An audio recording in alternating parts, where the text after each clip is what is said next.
Сургуультай танилцах хөгжилтэй аялал. Энэ бол сургууль. Хүүхэд бүр цэцэрлэгийн төгсөөд сургуулийн 1-р ангид ордог. Одоо бүгдээрээ хамтдаа сургуулийн дотоод зохион байгуулалттай танилццгаая. Энэ бол биеийн тамирын зал. Хэрвээ чи бөмбөг тоглох дуртай, спортын аль нэг төрлөөр хичээлдэг бол чамд биеийн тамирын зал үргэлж нээлттэй байх болно шүү. Харин энэ бол уран зураг сонирхдаг хүүхдүүдэд зориулсан уран зургийн өрөө. Чи зурх дуртай юу?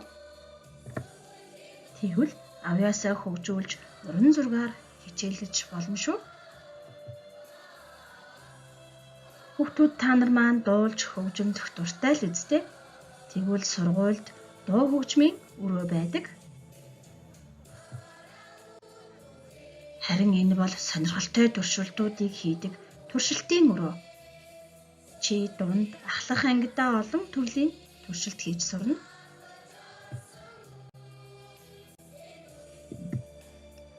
Энд бол эмчийн өрөө. Чиний бие тавгуур гэсэн бол эмчид бас үзүүлж болно шүү.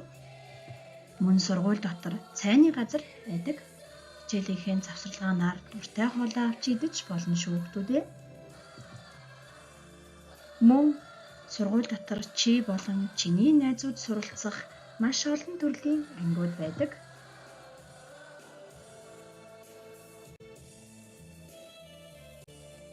Харин одоо анги дотор юу байдаг? Талаар багш нь танилцуулж ярив. Анхааралтай сонсороо хүүхдүүдээ. Энэ бол хичээл заахтаа хэрэглэдэг багшийн самбар. Энэ бол шохой.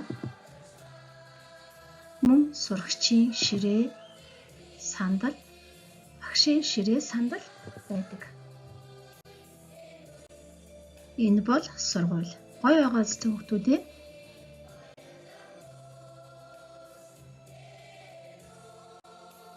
Цэцэрлэгээ төгсөөд сургуульд орж байгаа бяцхан шав нартаа сурах их үйлсэд нь амжилт хүсье.